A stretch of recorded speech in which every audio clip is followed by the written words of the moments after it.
Everyone, how are you doing? I am R1 Cameron. This is The Conduit. Man, we missed you. It's been a month already. Man, time flies. But we have another great show for you today. And today we have two guests in the studio. And so we're not going to even waste time listening to my voice. We're going to jump right in. But as always, from Kitsap County Prevention, I do want to make sure that you know that we have both of our superstars here with us, Deanne Jackson. Hey. All right. And we have Laura Hyde with us today, everybody. And she's in studio. All right. And if you don't know, and this is your first time, Laura Hyde is the Prevention and Coalition Program Supervisor, and Deanne Jackson is the Prevention and Coalition Coordinator for Kitsap County. Today, or this month, is Alcohol Awareness Month. And our guests today are going to be Carolyn Hartness, who is an educator, a consultant, and a trainer. She's going to tell you a little bit about her background. And Marsha Masters, who is of so many different things, but MAD is one of them. And if you don't know what the acronym for MAD, it's Mothers Against Drunk Driving. And so without further ado, we are going to jump right in. Let me go ahead and bring them onto the camera. I'm going to turn myself off because you guys don't want to see me, right? It's not about me at all. All right. So, ladies, how are you doing today? First off, we're so glad that you can join us today. How are you doing? Very well, thank you. Excellent. Yep. Except I'm sorry, it's Carolyn. Carolyn. Okay. Now, last month I was calling Dr. Wong, Dr. Wang, or reverse.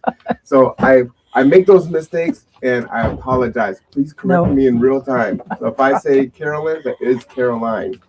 It's Carolyn. Carolyn. There's a long story. You said it back. Yeah. Carolyn, right? Please correct me. Names are important. They're very important. So, ladies, thank you for joining us. And we gave Deanne and Laura applause. Let's please give our guests an applause as well. All right. And we're going to go ahead and jump right into our show. Again, we are broadcasting on several platforms, whether it is Apple or Spotify, YouTube channels, Twitch, Facebook. Man, we are everywhere. So catch us. Make sure that you subscribe, like, and share because this information is critical. It's important, and folks need to know. Now, I'm actually going to start with the opening question, and this one is for anyone that would like to answer it. For those of you who may be new to this topic, or for those that would be new to this topic, what is one thing you wish that everyone would understand about alcohol's impact on individuals and families? And that is open to anyone. Well, I come from it, of course, from the perspective of what happens if a fetus is exposed to alcohol. So I'll be talking a little bit more about that. But just, that we have to be aware that we should be inviting healthy children into the world. And unfortunately, there's a lot of information out there that's not good, that's still telling women it's okay to drink a little bit during pregnancy. And actually, women need to become sober at conception. There's no safe time during pregnancy for alcohol use. So that's my standard response. Absolutely. Thank you for that. Anyone else want to chime in there? Well, I come from a traffic safety background in it. And so my thought is, how does alcohol affect people when they're out driving and the impact that it has on the whole community, not just them, but the rest of us that are out on the roadways. All right. Absolutely. Thank you for that. Dan, Laura, did you want to comment? Well, I will. My area of work is around substance abuse prevention for youth.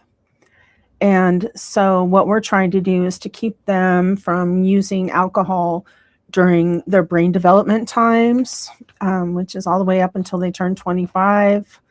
Keep that brain functioning well, avoid the social problems and legal problems that happen when you drink underage, and support the adults who are trying to support the children and teens and young adults in not drinking.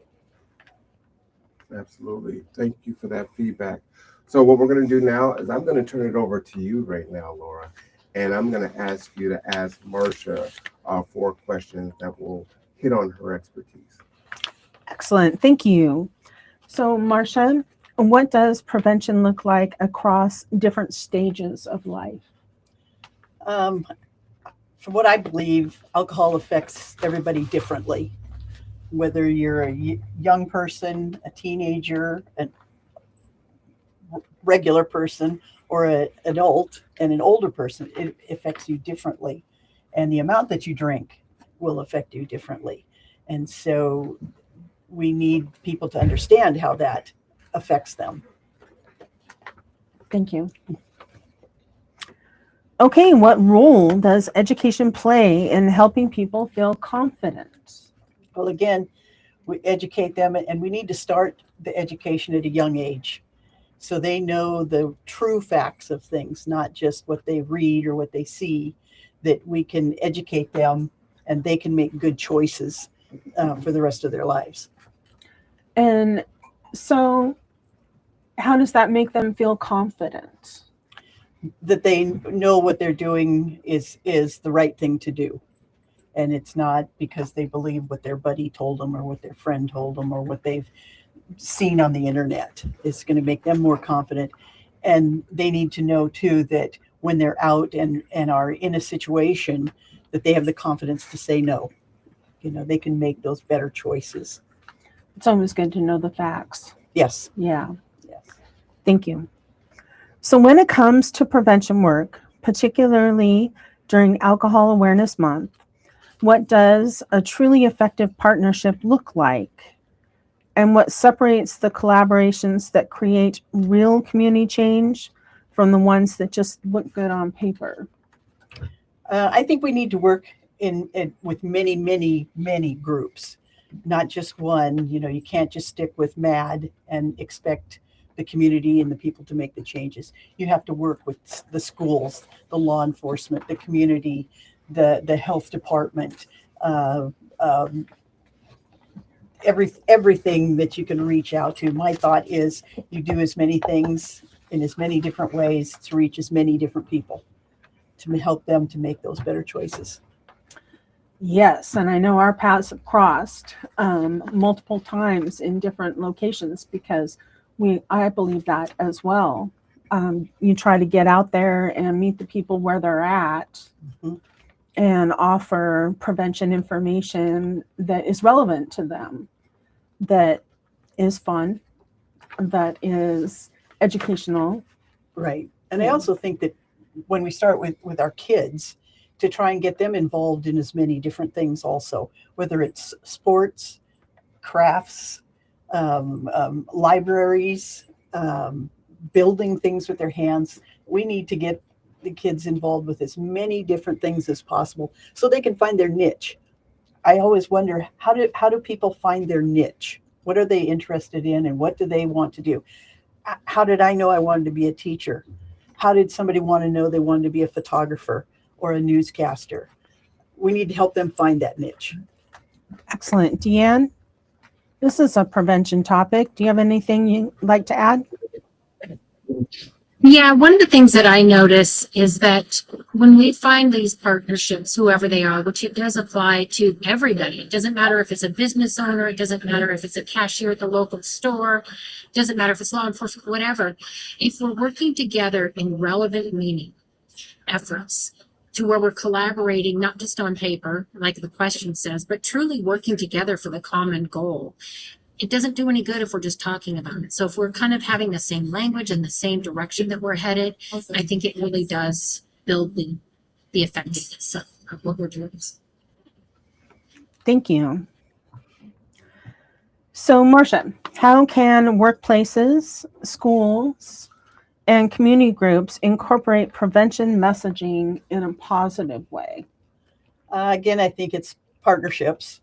They need to reach out to as many different people, have Carolyn come in and speak to the group, have as many different people reach as many different things. And it's not a one-time message. We have to start them young and continue on through school, through teenage years, through business years, to adult, and just continue those messages, not just one and done. Yeah, and research shows that that's not the effective way, one and done. And Exactly. again, it's just getting out there and having multiple messages, multiple locations, multiple conversations. Mhm. And that's kind of one of the things that I support is conversations with kids and Mhm. conversations with teens throughout their life. Right. They need that communication with their parents, communications with their friends, and parents. You need to have communication with your kids because sometimes you need to just keep up with your kids and keep that communication open. Where are they going? Who are they with? Meet their friends. Not totally being nosy, but kind of being nosy and keeping up with them and keep that communication open.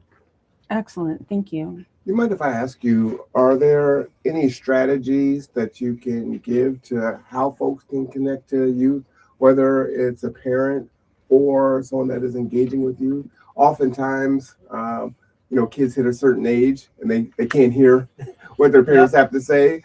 And so their ears are turned off, but it might be another adult that can reach them. So what are some ways or strategies that you Good found that has been question. effective? Good question. Is that again, as a parent, keeping involved with your kid.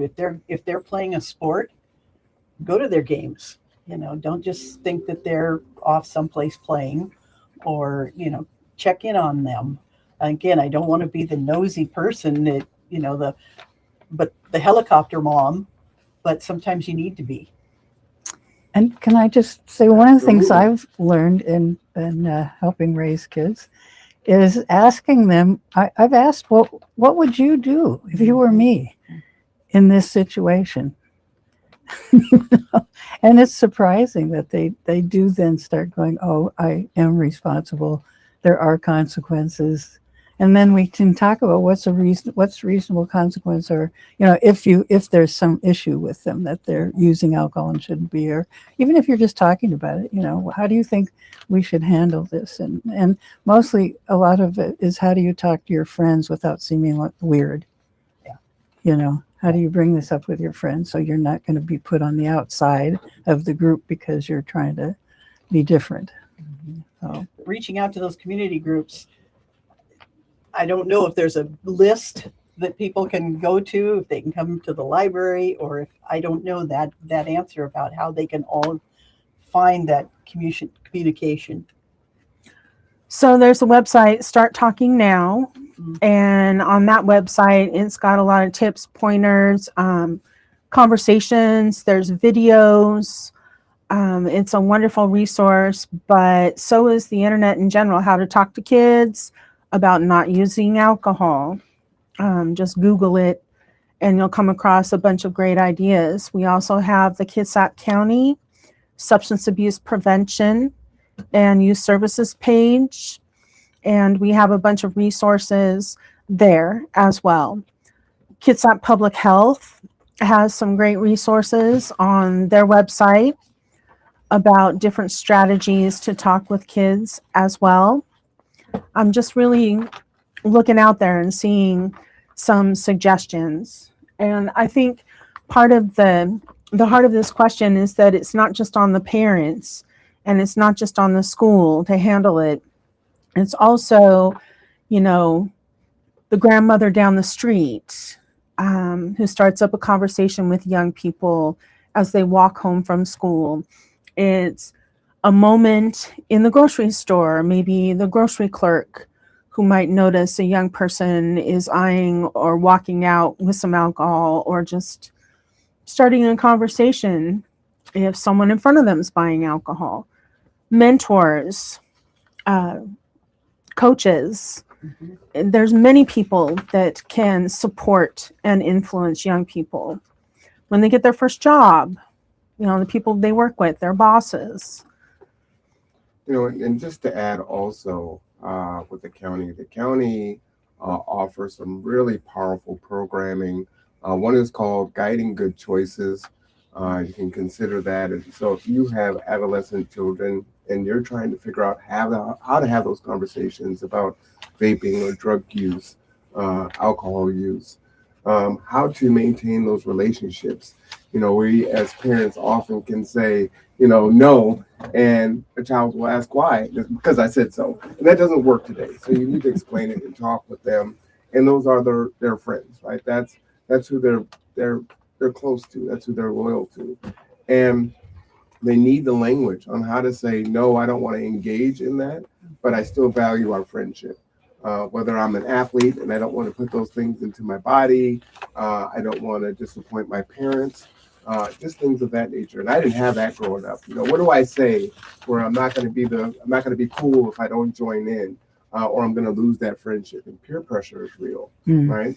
And so there's guiding good choices there, and then there's positive action that are set for youth, and that is set for youth through all grade levels, and that is a conversation with them at their level of what to say, how to have those conversations, kind of get to what they're feeling and have that. And so those two programs together are really powerful.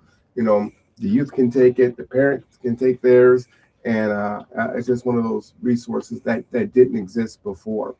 Before we move on to some more questions, I wanted to ask if you could just give us a little background on MAD for a lot of folks that may not know. How did MAD come to be? And what is the impact that MAD has had over the years?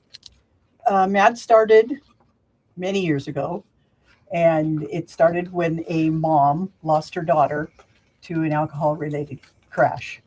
And that's one of the things too, is we don't call them accidents anymore. We call them crashes, because accidents are something that just happens. Where in an alcohol crash, somebody did something wrong, somebody made a choice. And so they started way back when, and it just progressed and progressed. I got involved with it because I lost a student. I was a school teacher, and I lost a student in an alcohol crash. And that was the toughest time of my teaching career, was having to deal with the loss of the student. You walk into that empty place in your classroom, and the effect that it had on me. And so I jumped on the MAD bandwagon, and hoping to change attitudes of people and to make those good choices. Because like I said, it's a choice. Somebody chooses to drink and somebody chooses to drive, and something horrible might happen. And we've had, way too many. So MAD has worked really hard to get laws changed, to get attitudes changed, to help with the youth to make better decisions. And it's been going for quite a long time. And so it's my passion of helping people to make those good choices. And if someone wants to join, I assume there's local chapters all over the place. Do they contact you? Like, where would they reach out? They're more than welcome to contact me. They can also go to mad.org. Okay. And it'll have a place where you can go to, like Washington State. You can go to whatever state they're in, and they can choose that. And then there's, we're small, like Kitsap County, we probably only have, 4 or 5 people here. But we, around the state, there's many people. All right. Thank you for that. I think that's really critical to share. And, I don't know how ingrained into the schools MAD is now, but I remember MAD growing up. So it's just a really big deal. And, just one last thing to really kind of touch on is just empowering yourself. So many folks suffer a loss through alcohol or some other vehicle, unfortunately. And if you feel powerless, and that mother started something, and now it's grown into this big thing, and just want to encourage people out there to not feel hopeless. And I almost wish I could be put out of business. Yeah. I wish I didn't have to do what we do. Yeah. But we're going to stick with it. Absolutely. Thank you for that. All right, Deanne, you are up. Would you like to say? Can you hear me? We can hear you perfectly. Okay. All right. So I am joining you from Massachusetts, so I apologize if there's any background noise. But when we consider FASD, fetal alcohol spectrum disorder, is fundamentally a condition of organic brain damage, not behavior choice, not a parenting failure. How does that shift the way we should be responding to individuals living with it? Yeah, that's a huge question, because the first response to behavior is who's responsible? Why is that happening? What's wrong with you? That whole thing. And the spectrum of fetal alcohol is so huge that you have people who have been, maybe it seems like a personality quirk. It's just a tiny thing in their brain that's not quite, working correctly, but we wouldn't think about it as serious brain damage. To people, I mean, fetuses who die before they're born, so there's this huge spectrum. So it's hard to answer some of these questions when I know that in working with individuals, that's where you have to go. You have to look at the individual and see, okay, what are the strengths? That's the main thing. And then what are the challenges? So I think recognizing that behavior is mostly not willful. Now, do folks with it, and I have an adopted daughter with that who has 7 children who've been diagnosed, and it can be a bit willful because they've learned to manage themselves in life. They don't want to be identified as somebody who doesn't fit in with society and who isn't a regular person with a good brain and all that. So it's in autism, I think they call it masking. And so there's a lot of that too. And we have to really look at the behavior and decide, okay, is this something, I've talked to police who said, my God, we just keep arresting this guy over and over and over again for the same thing. A clue. I think they're not getting it. So people with fetal alcohol tend to not learn from mistakes. They are in the moment, and they have a very difficult time applying what happened to them to future decision-making and to future events. So this being in the moment is very difficult. And also how you use language. Most of us, and I've been guilty of it myself, if we see a behavior issue, we'll say, hey, don't do that. Don't hit him. Well, the operative words at the end of the sentence are hit him. So we have to change and I had to do this with my own grandchildren. I wrote down sentences on a big piece of paper and put them on my kitchen counter. So when they were like 2 years old and twins were racing through the house willy-nilly, instead of saying, don't run, which is what we usually say, I would have to get myself together because you're worried they're going to hurt themselves or break something. And I would say, remember, in Grandma's house, we walk. And that last word is the operative word. So short sentences, not a lot of explanation, not a why and what are you, accusations, why are you doing this again? Don't you ever listen? Just get to the behavior itself and recognize, deal with what's in the moment and think about that operative word. What do you want them to do? Not what you don't want them to do. So I think that's really important.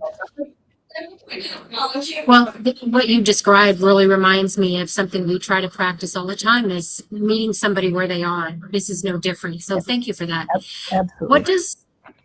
What does the ripple effect of FASD actually look like for the families surrounding an individual with the diagnosis? And what do they need that they're often not getting? And before you answer, Carolyn, will you put yourself on mute, Deanne, and then just come off when you're ready to talk?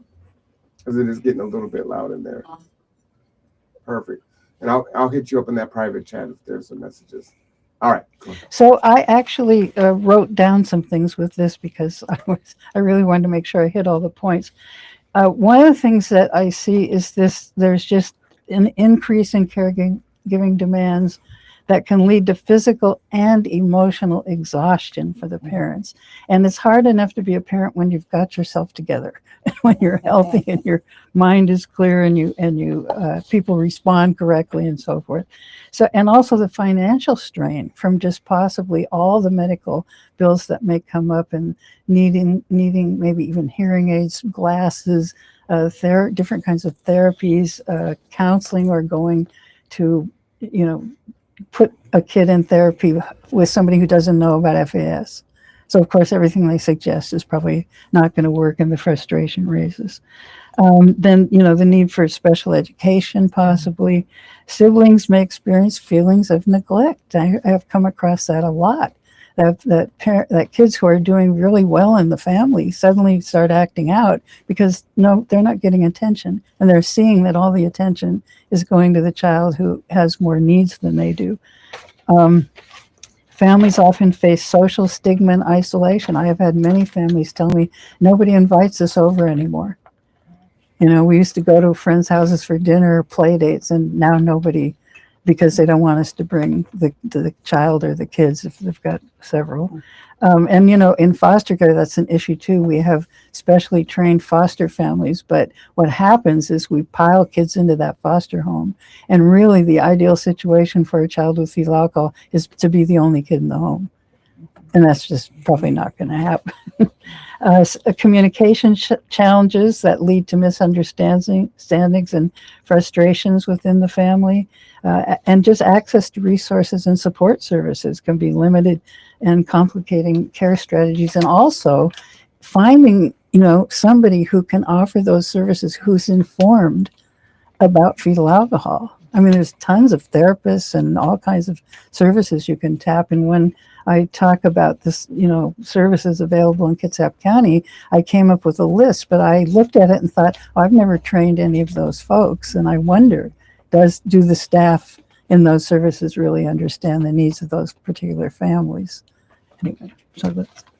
Laura, you know, if you would just chime in, and to everyone that is watching live, understand this is for you. So if you have any questions, if you have any comments, go ahead and type in the chat.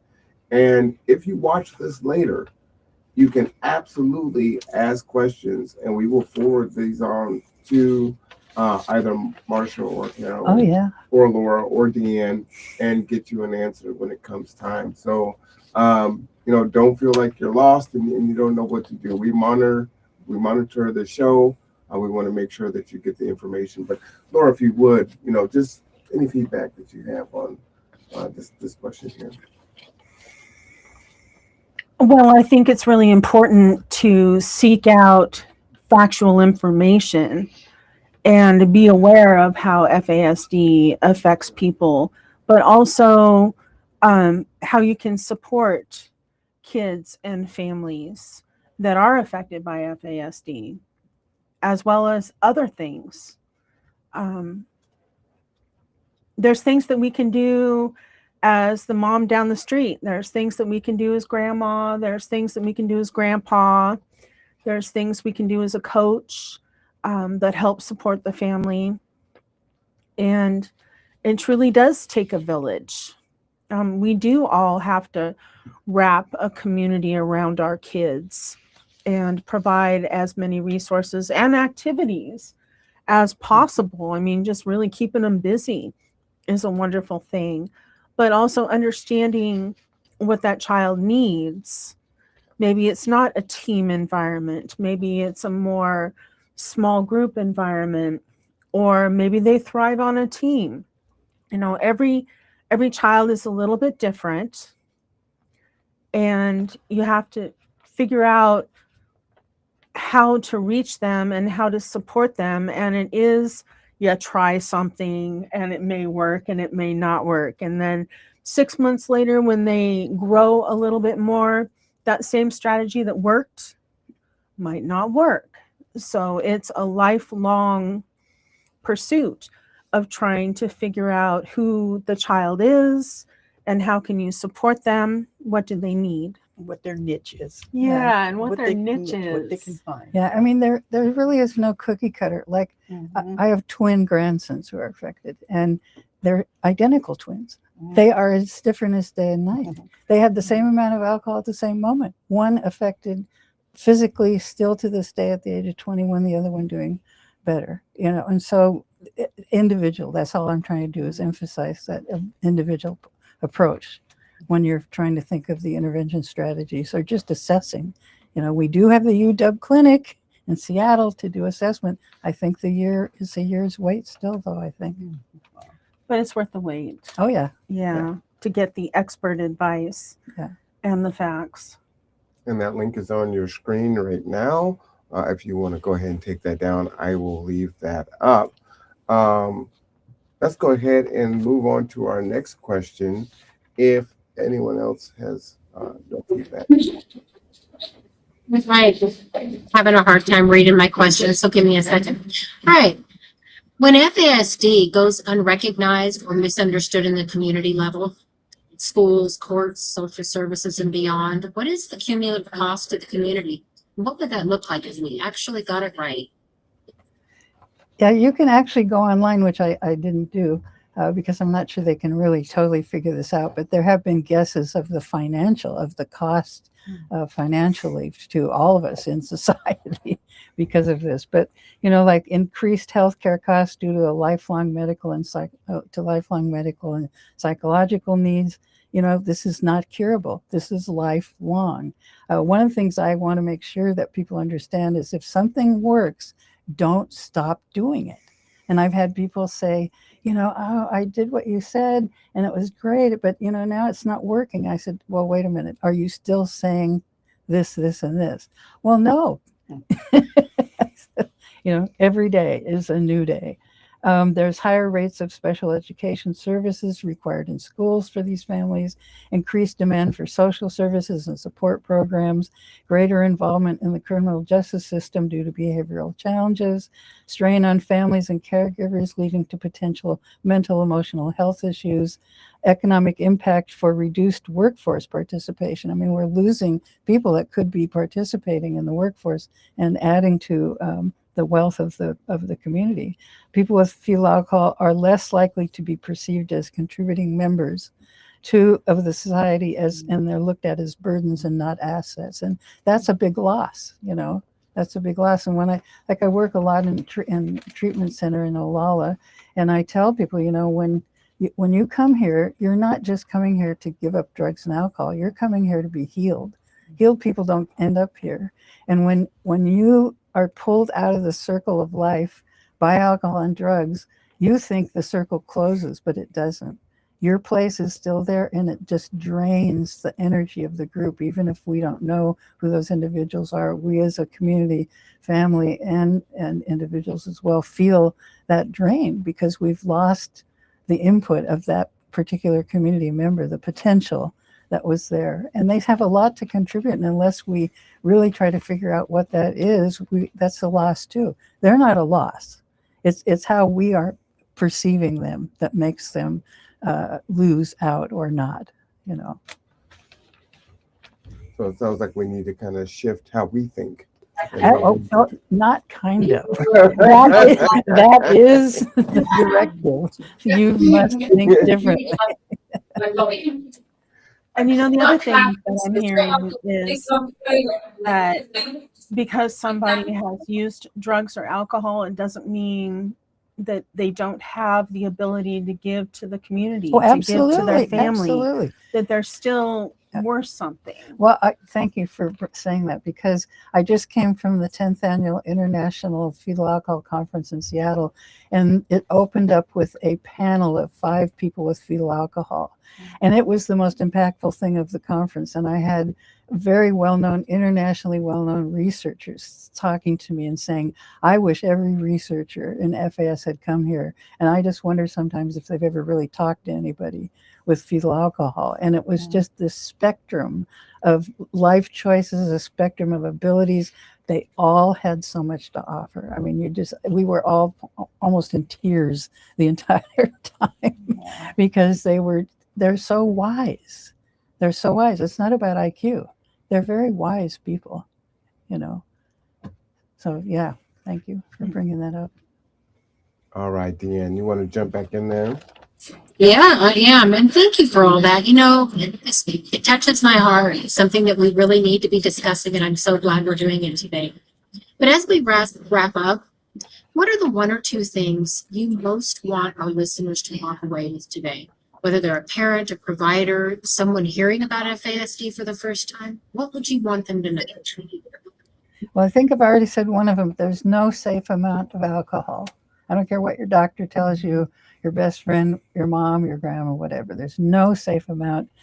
Just think about the twins. We have no idea how one is affected, and they're in the same uterus with the same amount of alcohol.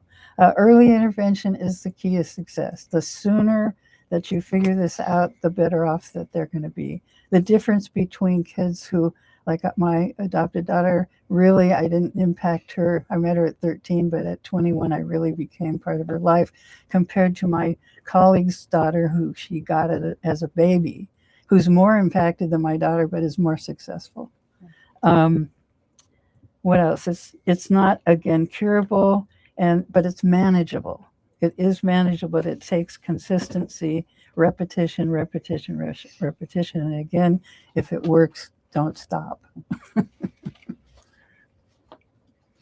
Absolutely. And there's about a ton more. I'm more comfortable talking to about 1,000 people for 3 solid days than trying to do this in this amount of time. So contact me. I'll send you tons of stuff. So that is a great question. So how would people contact you? Well, email is really good. That's a good way to respond. All right. You want to tell us that email And for it folks that are is just listening? Hartness, C Hartness for Carolyn Hartness at centurytel with 1L.net. C Hartness, double S? Yeah. At centurytel.net. Century. And that's TEL, right? Yeah, 1L. .net. All right. So I'm putting that in the chat for folks that want to reach out to Carolyn. Please do. Ladies, I kind of buried the lead in the very beginning, and we jumped right into the questions. But if you would, can we take a little bit of time and just get some information on your background, right? I got your bios, and it was like, wow, I thought I had a curriculum vitae. Boy, I ain't got nothing on y'all. So could you share a little bit about your background? We'll start with, are you shaking your head? You don't want to go first? You want to go first? It's like, you're shaking your head like, no, I don't. Marsha, if you go first, just share, a little bit about your background and all the things that you have done and the things that have brought you here to this chair today. Like I said earlier, I'm a retired school teacher.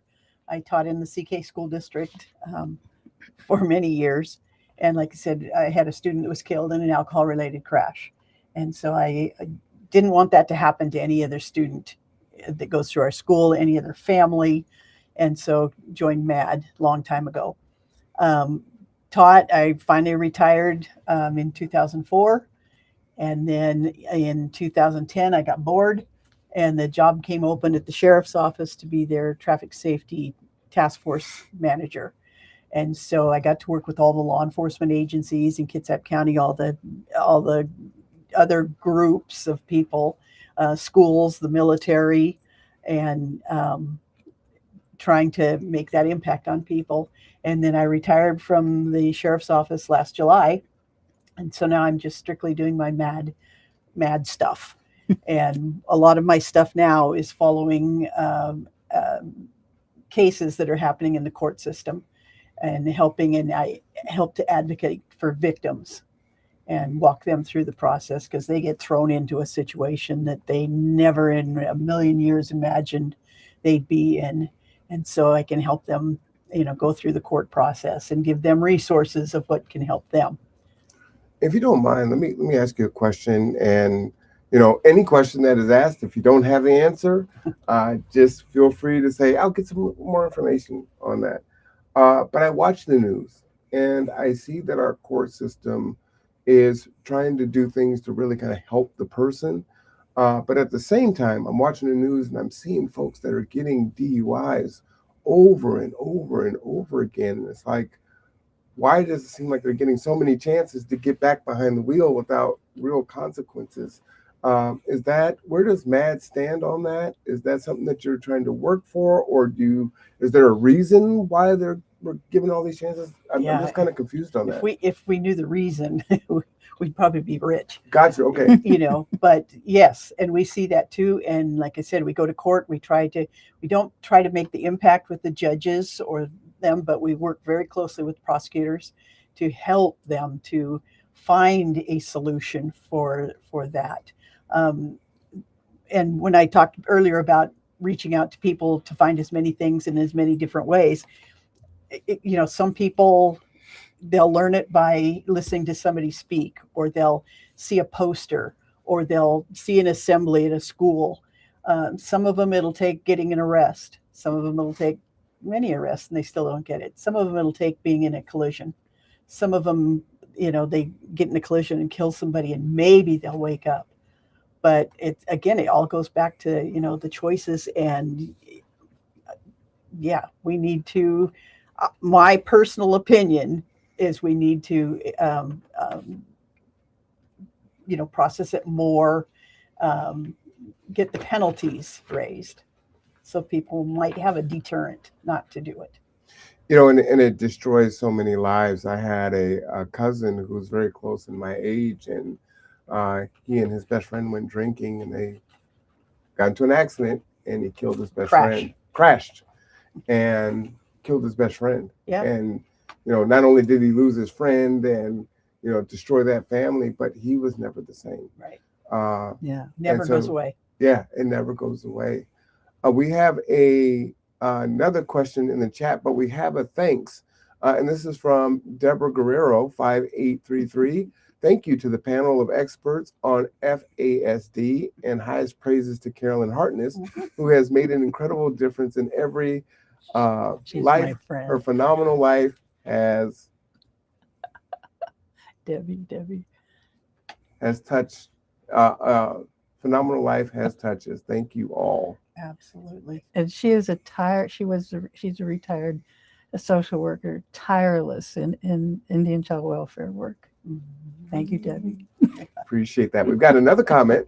Thebomb.com -J8H. What does MAD hear most from the youth who've been affected by impaired driving? How does that change the way you talk to youth?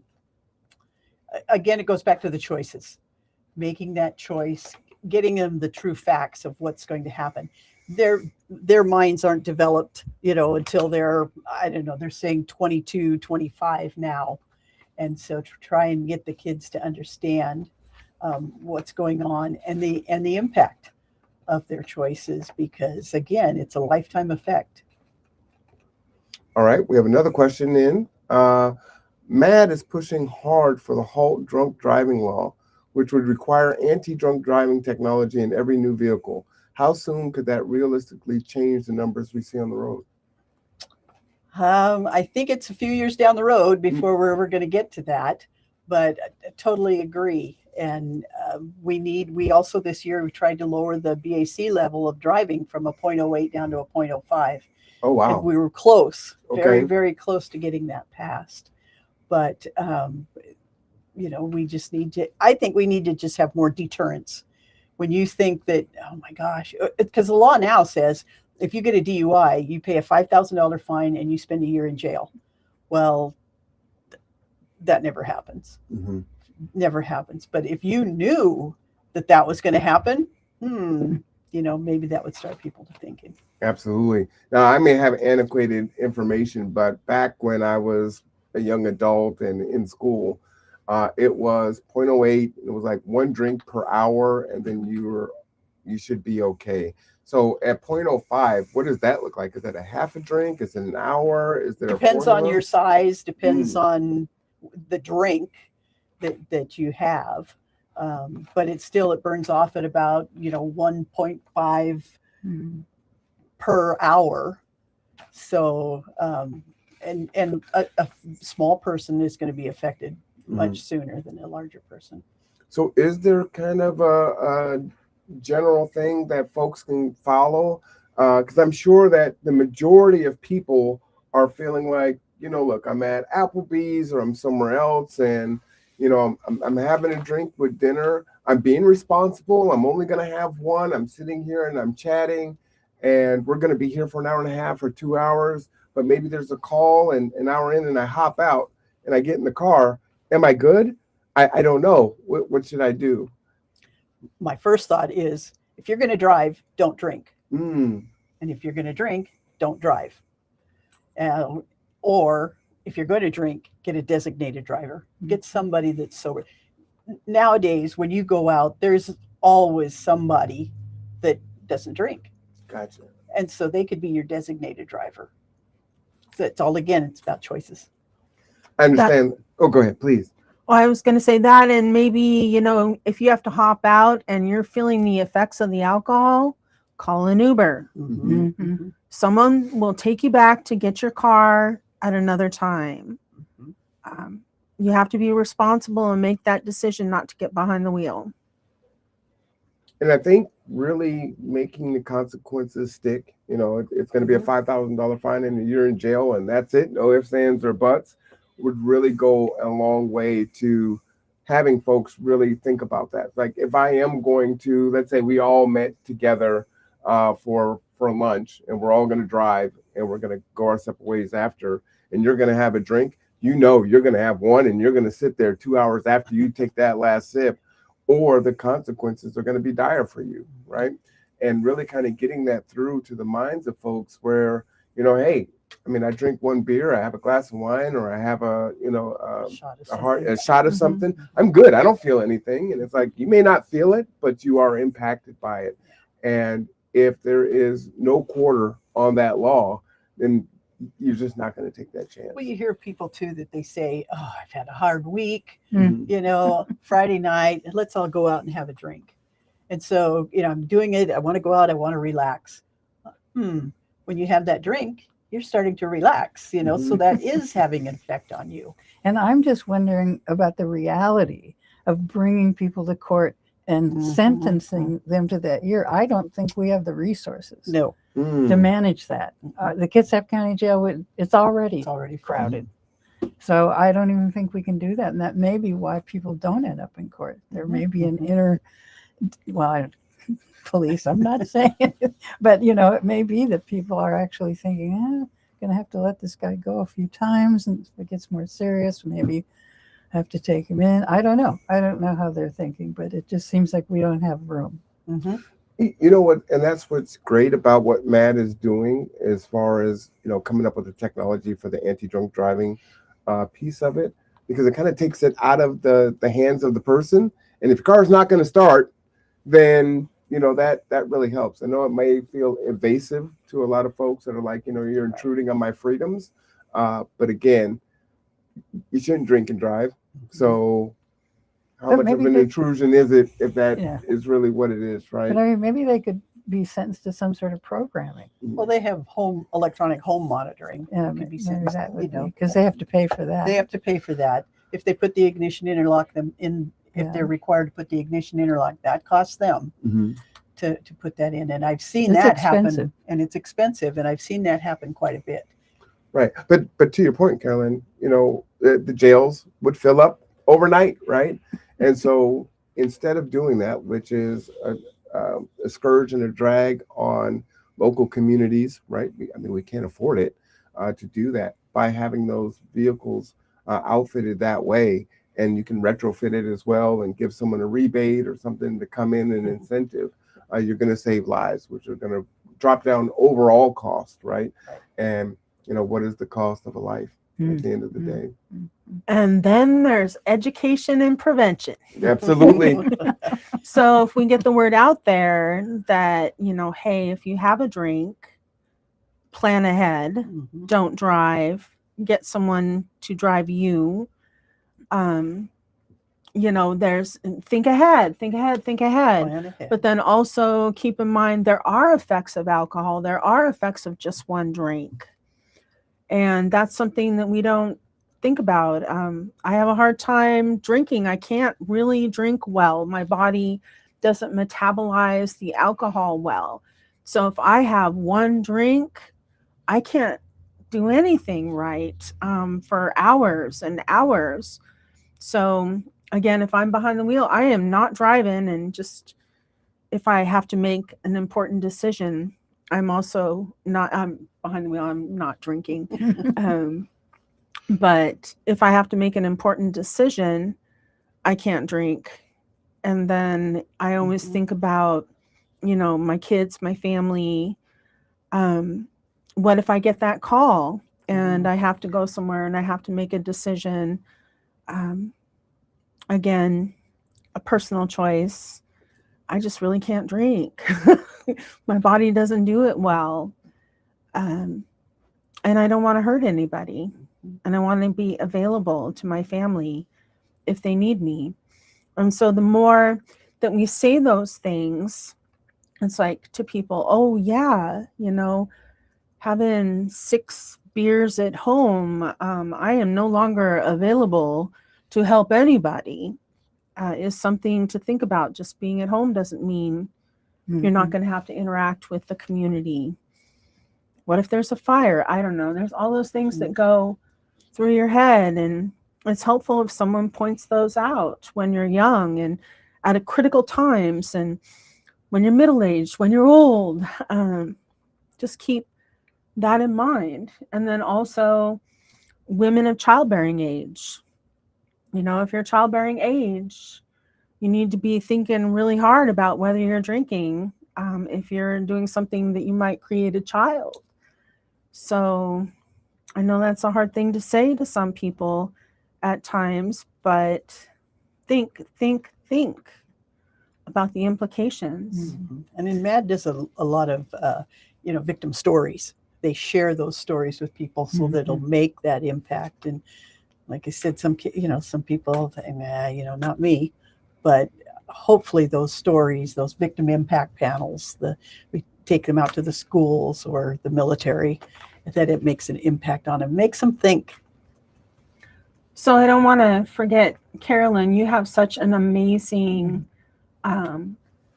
life and I do. things that you have done to educate people on fetal alcohol spectrum disorder and why you do what you do. Maybe you could share some of that. Well, I call my life the name of the series that Dr. Robin Ledoux and I did called Journey Through the Healing Circle, which if you want to go online, the books aren't available through the state anymore. I have a few at my house, but I think there's some of it's online and some of the videos, and we did it developmentally. And we used animals. I said, I want to talk about this, but I don't want to say that it's all the woman's fault. It's not all the woman's fault. It's dad's got something to do with it if he drinks, and also just the community. So we came up with these developmental books using animals to tell the story. And so I think if you go online and look up Journey Through the Healing Circle, I think the state might still have videos up there. And then somehow it got renamed The Little Fox, which was actually the name of the first book, the 0 to 5-year-old approach. But anyway, so I just want to make sure I've included that. So I was working for United Indians of All Tribes in the 90, 91, something like that. And I was a drug and alcohol prevention specialist with no training or background in the topic at all. And I got involved because I got really passionate. A friend of mine went to work there, and I went to visit her and met a native guy that worked there that I knew, who was an artist. And anyway, I just got really interested in it. And I thought, I think I just need to move. I was living in New Mexico. I need to move back to Seattle. So I went back down there to get my stuff, and I got a call from the director saying, hey, remember that talk we had, Carolyn? I want you to come up and I want you to work with us. Well, when I got there, it wasn't everything we talked about. It was a contract through the Department of Health, which said we had to say what we did every 15 minutes. And it was very prescribed curriculum. So it wasn't freewheeling but it included me going to Echo Glen with my colleague, Greg Red Fox, and I every week, and did a circle up there with incarcerated Native American kids. I did a parenting class through Hachusa, which is a Native education program in Seattle. And there were 25, say, people, and only one was a parent. All the rest were grandparents. So I was involved and I was going to 3rd and 4th grade classrooms teaching a curriculum on what do you do if you live with using parents? How do you protect yourself? And so, I got this call saying that I had to add fetal alcohol syndrome to my curriculum, and I didn't even know what it was. And they sent me off to this training. And of course, I was complaining, saying, look, I'm working weekends. We're driving around Seattle at night trying to get these kids off the street. And, I'm exhausted and not making much money, and complain. And I went to a training, and about 20 minutes into it, I went, oh my God. Found your niche. My heart broke, because I thought, this is what I'm looking into the face of every day in that Native Street program. Every time I go to Echo Glen, that's why there's one parent in a group of 25, because they're using and not able to take care of the kids, and the grandparents are there. That's why the kids in the the elementary school classrooms who were kids whose parents were using were like spiders on the wall, and it all just made sense to me suddenly. And so I started an FASD task force in Seattle, really still not knowing what I was doing. And it was all timing. It was just when the big grants came in that developed the Birth to 3, which is now PCAP with Dr. Streisguth.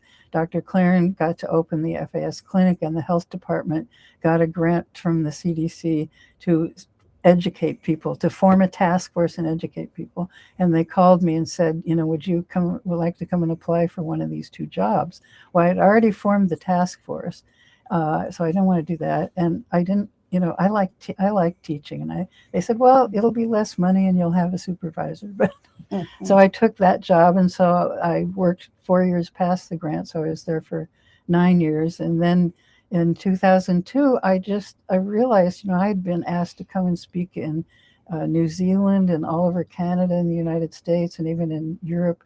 And I thought, so I went to my boss and I said, I think it's time for a raise. I'm bringing a lot of attention to the King County Health Department. And she just sort of said, you'll get cost of living with everybody else. So I went home and I thought about it that night and I came back and I quit. And I've been doing contracting work and, intervention, strategizing with family, whatever's needed for many years. But 15 years ago, I started working with the Port Gamble Sklallam tribe in their reentry program. And I did that 12 years. And then my boss, Janelle McPhee, left that program and became the director of the statewide reentry council.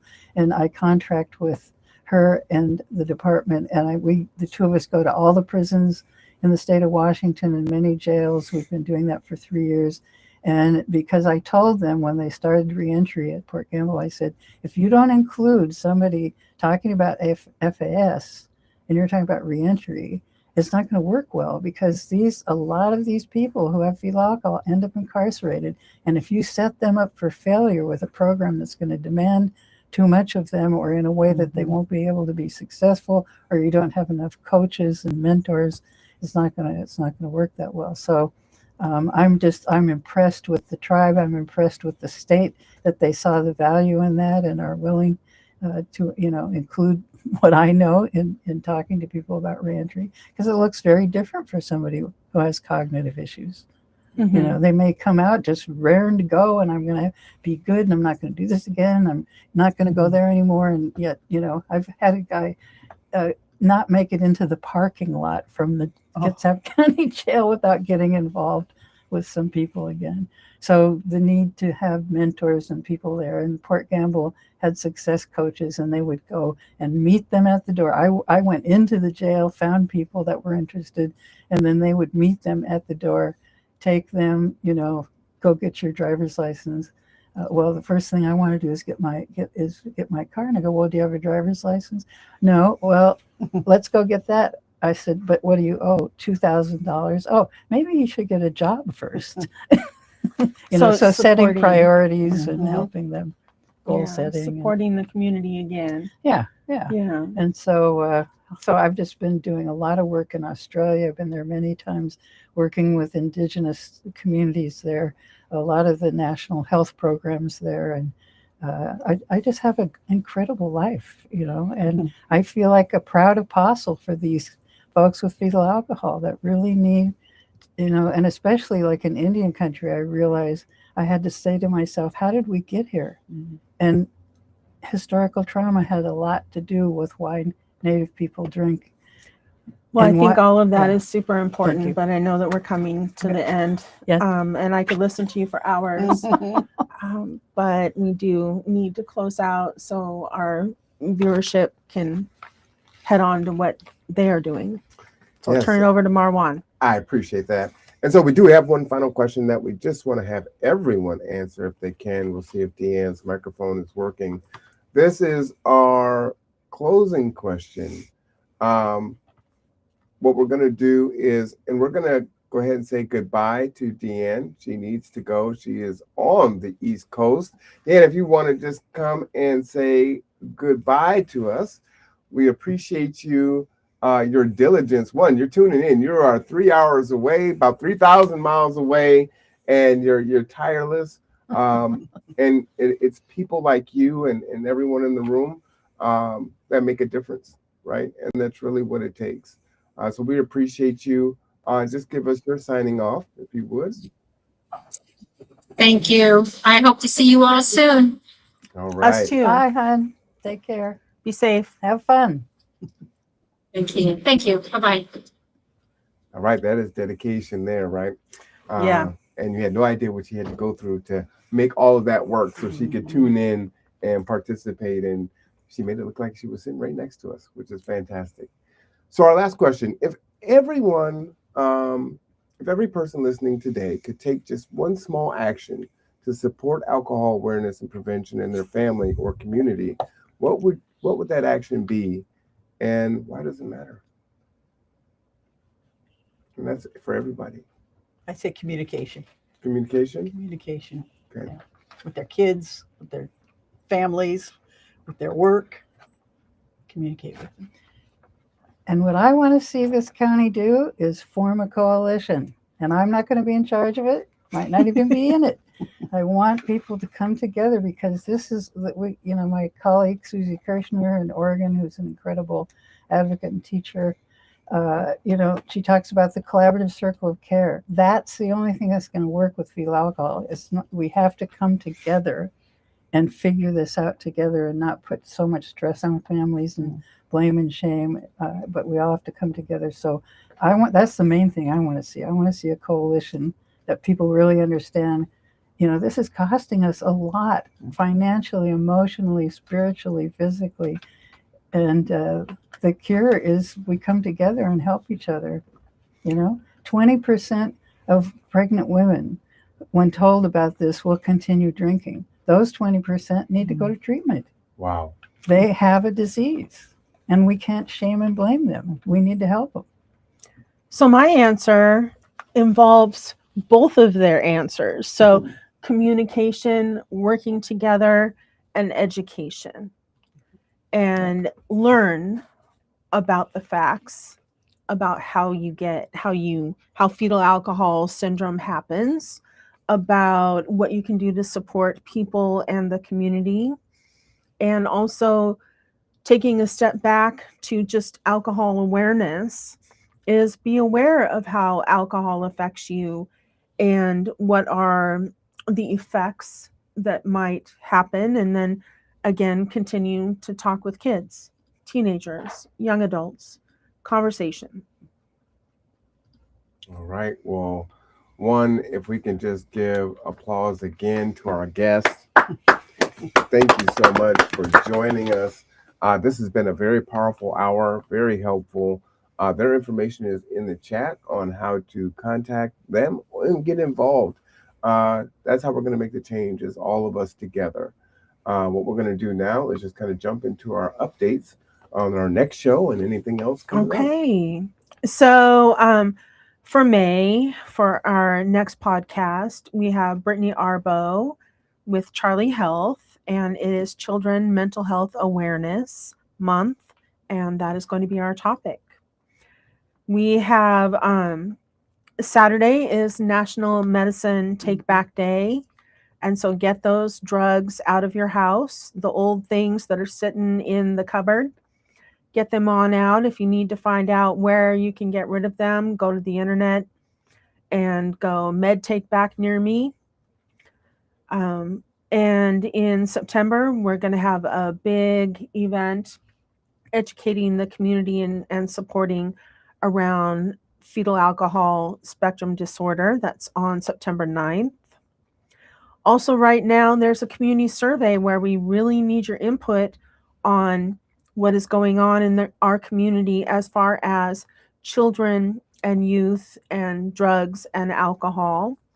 And so Marwan will be posting that on his site. You can find it on our Kitsap County Substance Abuse Prevention and Youth Services site. We really need that input. We use that input in planning how we deliver services because we want to keep it based in reality and based in what's going on in the community. June 26th, we're going to have a huge, fabulous, fun party of a podcast. and we're going to have it at the fairgrounds. We would love for you to come and take part. And the topic is really around how prevention fits into the community, how every part of the community can do something to educate and prevent kids from using substances. And that's what I've got. All right, and that will be at the Eagle's Nest at Kitsap County Fairgrounds. Stay tuned for that information. You're going to want to put that on your calendar. I will do a lot of advertising on that because let's just say folks in the room know what's going to go down there, but you're not going to want to miss this, so make sure that you put it on your calendar. That is going to be the end. Just to be sure, the podcast next month is going to be May 28th at 2 p.m. As always, you can come in studio live, 1300 Sylvan Way in Bremerton. It is the old WorkSource building next to the Sylvan Way Library. And in June, at the Eagle's Nest at Kitsap County Fairgrounds, that is going to be on a Friday. It's going to be the only podcast that's on a Friday because we want you to be able to leave your office, bring your whole team if you want, bring someone else, bring your clients to this event, and that'll be at Fairgrounds, and that's going to start at 11 and go to about 2. And that'll be a very special way to end your Friday and really kind of wrap up the month of June for you. All right. And so with that, I want to go ahead and sign off. Again, a final thank you to all the guests here and also to Laura and Deanne and the county as a whole. As always, I am Marwan Cameron. This is The Conduit. As always, take care of yourself.